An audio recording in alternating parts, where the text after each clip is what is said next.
इतिहास और विरासत को नई पीढ़ी से जोड़ने की कोशिशों के बीच भारतीय पुरातत्व सर्वेक्षण भारत की सांस्कृतिक पहचान को नए दौर में आगे बढ़ा रहा है। इन्हीं विषयों पर भारतीय पुरातत्व सर्वेक्षण की संयुक्त महानिदेशक नंदिनी भट्टाचार्य से डीडी न्यूज संवाददाता डॉक्टर सुयश शर्मा ने खास बातचीत की। कर रहे हैं भारतीय पुरातत्व सर्वेक्षण की संयुक्त महानिदेशक डॉक्टर नंदिनी भट्टाचार्य साहू जी से। और आज पर्यटन लगातार बढ़ रहा है, एएसआई की क्या भूमिका है? हमारे माननीय प्रधानमंत्री श्री नरेंद्र मोदी जी की एक दी हुई एक स्लोगन है कि विरासत से विकास तक। तो उसी दिशा में भारतीय पुरातत्व सर्वेक्षण हमेशा से जो भारत के बहुत अच्छे धरोहर, जो रिच हेरिटेज जिसको हम बोलते हैं, उसको संवारने का काम कर रहा है। पिछले कुछ साल से हमने देखा इसमें रेगुलर एक इंक्रीज़ आई है, फुटफॉल में इंक्रीज़ हुआ है। हमारे जो प्रकाशन है भारतीय पुरातत्व सर्वेक्षण के, जो पहले या बीच में एक लल पीरियड जिसको हम बोलते हैं काफ़ी कम था, वो अभी इतना बढ़ा है, 12 साल ये बहुत ज़्यादा बढ़ा हुआ है।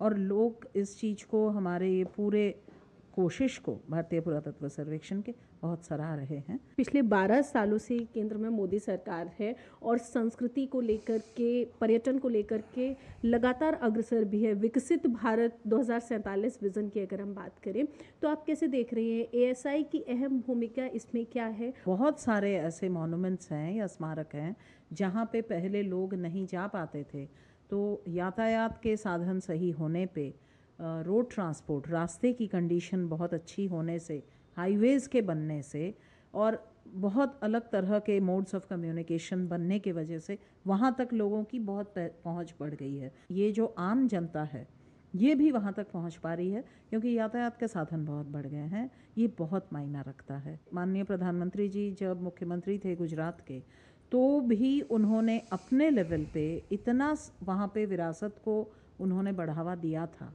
वो हमेशा ही ये चाहते थे कि विरासत जो है वो सामने आए, फ्रंट स्टेज पे आए, लोग जाने कि हम क्या थे।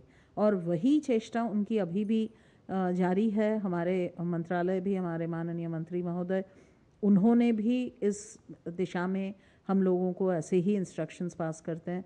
हमारे माननीय महानिदेशक जी वो उस विषय को हम लोगों तक के डिसिपेट करते हैं और ये काम सिलसिला चलते रहता है। एएसआई किस तरीके से एआई टेक्नोलॉजी का प्रयोग कर रहा है? हमने एआई के हेल्प से कॉन्जर्वेशन, कॉम्प्रिहेंसिव कॉन्जर्वेशन पे एक हमने रील बनाई।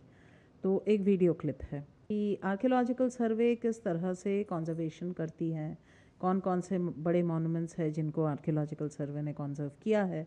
हमारे पास इतना नॉलेज है, इतना नॉलेज बेस है, डेटा है, जिसको कंपाइल करने में एएसआई की बहुत बड़ी मदद एआई कर सकती है। भारतीय नागरिक हो या देश विदेश में रहने वाला किसी भी देश का नागरिक, वो भारत के इतिहास को जान सके, समझ सके, इनकी तमाम जानकारी प्राप्त कर सके, इसको लेकर के केंद्र सरकार लगातार कोशिश कर रही है। और यकीनन 2047 विकसित भारत के इस विज़न को पूरा करने के लिए कि भारत की जो संस्कृति है, सभ्यता है, आधुनिकता के साथ पूरे विश्व के सामने अपना नाम कैसे रोशन करेगी। कैमरा पर्सन पीयूष के साथ मैं डॉक्टर सुयश शर्मा, डीडी न्यूज़, दिल्ली।